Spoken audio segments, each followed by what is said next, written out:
ई श्रम कार्ड बनाने के लिए सबसे पहले आपको इसी वीडियो के नीचे लिंक मिलेगा, उसके ऊपर क्लिक करके यहाँ पे ई श्रम कार्ड पोर्टल पे आएंगे। उसके बाद यहाँ पे क्लिक करना है। अगर अपडेट करना है ई श्रम कार्ड तो आप यहाँ पे क्लिक करेंगे। नया बनाने के लिए यहाँ पे क्लिक करेंगे। उसके बाद जस्ट आप यहाँ पे आ जाएंगे। यहाँ पे आने के बाद अभी आप देख सकते हैं, एक तो आपके पास आधार कार्ड होना चाहिए और आधार कार्ड के साथ मोबाइल फ़ोन नंबर लिंक होने चाहिए और एज 16 साल से अधिक होनी चाहिए और 59 ईयर तक होनी चाहिए। इसके अलावा अगर आप सीएससी केंद्र के माध्यम से ई श्रम कार्ड बनाना चाहते हैं तो यहाँ पे क्लिक करके बना सकते हैं। इसके बारे में ऑलरेडी वीडियो बना हुआ है, इसी वीडियो के नीचे लिंक मिल जाएगा, उस वीडियो को देखना आपको नहीं भूलना है। इसके अलावा डायरेक्टली इस पोर्टल के जरिए अगर आप बनाना चाहते हैं तो सबसे पहले Aadhaar card link mobile phone number यहाँ पे दर्ज करने हैं, फिर ये कैप्चा कोड यहाँ पे दर्ज करने हैं। उसके बाद यहाँ पे देख सकते हैं एम्प्लॉय प्रोवाइड फंड, यहाँ पे दोस्तों देख सकते हैं ईपीएफओ के अंदर पंजीयन कर रखा है या फिर नहीं, तो यहाँ पे हैं तो यस वरना फिर नो यहाँ पे करेंगे। स्टेट इंश्योरेंस कॉर्पोरेशन के अंदर यहाँ पे एम्प्लॉय के रूप में पंजीयन कर रखा है या फिर नहीं, तो यहाँ पे आप हैं तो यस वरना फिर नो करेंगे। उसके बाद सेंड ओटीपी पे क्लिक करेंगे। एक ओटीपी नंबर भेजे जाएंगे, वह ओटीपी नंबर जस्ट यहाँ पे दर्ज करके सबमिट बटन पे क्लिक करना है। जैसे ही ओटीपी नंबर दर्ज करके सबमिट बटन पे क्लिक करेंगे तो इस प्रकार से यहाँ पे आधार कार्ड संख्या आपके पास मांगे जाएंगे। तो यहाँ पे आधार कार्ड संख्या दर्ज करनी है। आधार कार्ड संख्या दर्ज करने के बाद यहाँ पे 3 ऑप्शन मिलेंगे, फिंगरप्रिंट से वेरिफिकेशन या फिर आइरिस या फिर ओटीपी।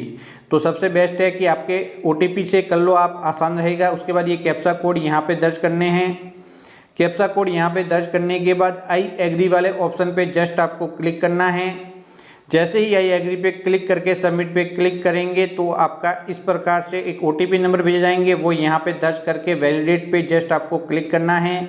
और उसके बाद आपका नाम इस प्रकार से और डेट ऑफ बर्थ जेंडर आ जाएगा और आधार कार्ड का फोटो इस प्रकार से बताएगा, दिखाई नहीं देगा लेकिन इस प्रकार से बताएगा।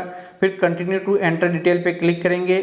यहाँ पे क्लिक करते ही सबसे पहले यहाँ पे इमरजेंसी मोबाइल फ़ोन नंबर डालना चाहते तो डालेंगे, ईमेल आईडी डालना चाहते तो डालेंगे। फिर मैरिटल स्टेटस ले लेंगे, यहाँ पे मैरिटल स्टेटस ले लेना है, मैरिड अनमैरिड। फिर फादर्स नेम यहाँ पे लिखना है, मदर्स नेम लिखना है। Social category ST SC OBC general जिसमें से आते हैं वो आप ले लेंगे।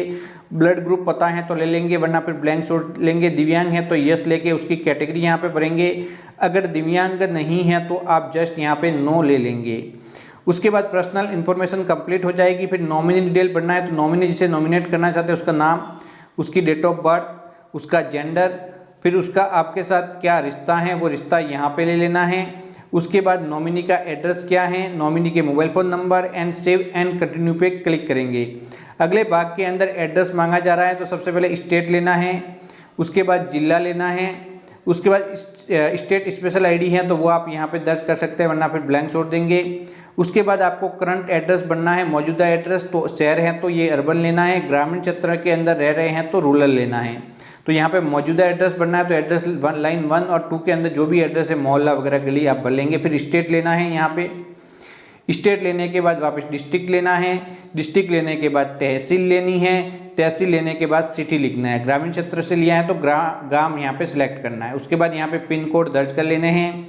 अब जो आपने करंट एड्रेस बताया है वहाँ पे आप कब से रह रहे हैं, कितने वर्ष से निवास कर रहे हैं, तो वो निवास की अवधि यहाँ पे आपको लिख लेनी है कि मैं इतने सालों से इस एड्रेस पे रह रहा हूँ। ये हो गया करंट एड्रेस। अब आपको परमानेंट आपका एड्रेस कौन सा है तो ग्रामीण है या फिर शहरी वो ले लेना, अर्बन शहर के लिए और रूरल ग्रामीण के लिए। उसके बाद एड्रेस लाइन 1 व 2 के अंदर एड्रेस भरेंगे, फिर स्टेट लेंगे, फिर डिस्ट्रिक्ट लेंगे, फिर यहाँ पे सब डिस्ट्रिक्ट ले लेंगे, फिर आपकी सिटी ले लेंगे और उसके बाद पिन कोड यहाँ पे दर्ज करेंगे। ग्रामीण क्षेत्र से लिया है तो गांव ले लेंगे। उसके बाद सेव एंड कंटिन्यू पे क्लिक करेंगे। अब आपका हाईएस्ट एजुकेशन कितना है वो आपको लेना है। अगर नहीं पढ़े हुए तो ये लेंगे, पढ़े हुए हैं तो ये लेंगे। अगर 5वीं से कम है तो बिलो प्राइमरी ले लेंगे। प्राइमरी यानी 5वीं तक पढ़ाई की है तो 5वीं ले लेंगे। मिडिल तक की है तो मिडिल, सेकेंडरी यानी कि 10वीं, हायर सेकेंडरी यानी कि 12th और फिर डिप्लोमा सर्टिफिकेट है तो ये ले लेंगे। आपका ग्रेजुएशन कंप्लीट हो रखा है तो ये, पोस्ट ग्रेजुएशन कंप्लीट है तो ये वाला ऑप्शन आप ले लेंगे। उसके बाद एजुकेशन सर्टिफिकेट अगर आप अपलोड करना चाहते हैं तो यहाँ पे कर सकते हैं 1 MB साइज के अंदर। उसके बाद आपकी यहाँ पे इनकम कितनी है, मंथली इनकम यहाँ पे लिख लेनी है और अपना आय प्रमाण पत्र यहाँ पे सूच फाइल पे क्लिक करके अपलोड करना है। फिर सेव एंड कंटिन्यू पे क्लिक करना है। उसके बाद आप जस्ट यहाँ पे आ जाएंगे। उसके बाद एक बार आपको क्या करना है, यहाँ से फॉर्म आगे बढ़ने के लिए यहाँ पे क्लिक करना है और आप कौन सा काम करते हैं उसकी कैटेगरी और उसका नाम व NCO कोड पता कर लेने हैं।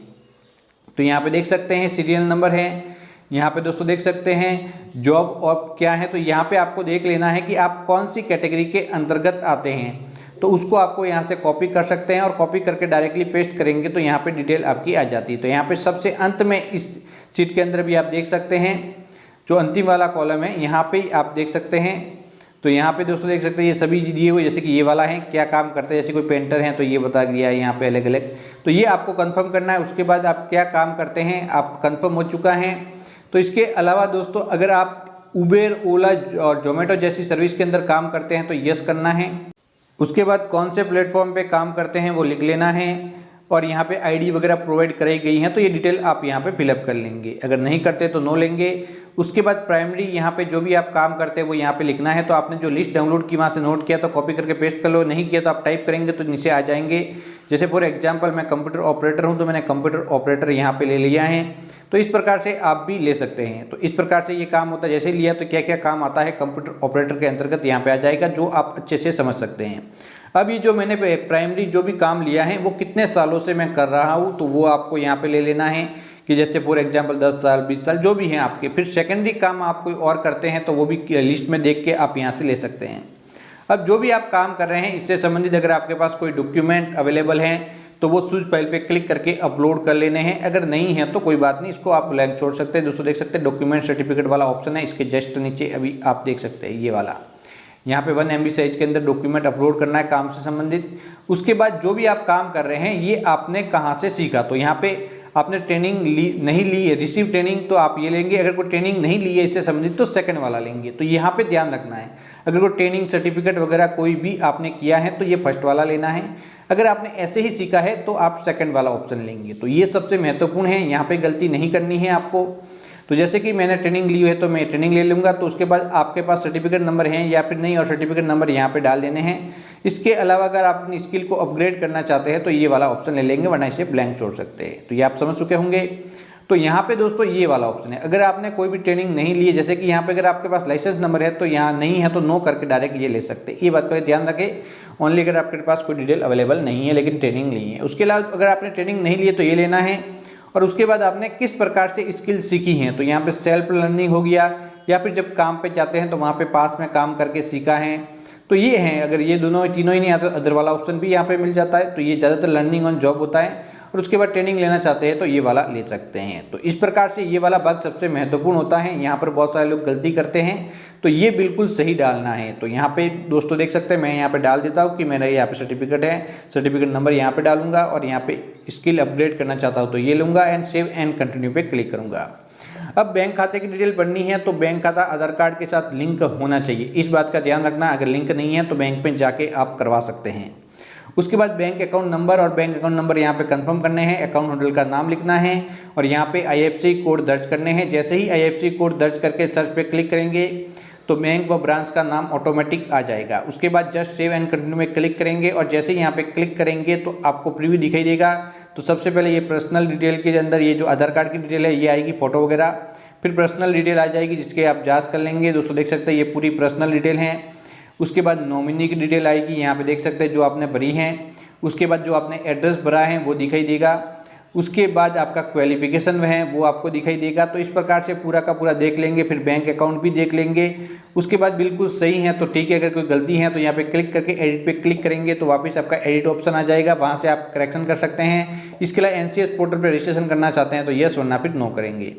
उसके बाद बिल्कुल सही होने की दशा में डायरेक्टली आपको सबमिट करना होगा। अगर गलती है तो एडिट पे क्लिक करके आप एडिट कर सकते हैं। सही है तो सबमिट पे क्लिक करते ही आपका ई-श्रम कार्ड बन जाएगा।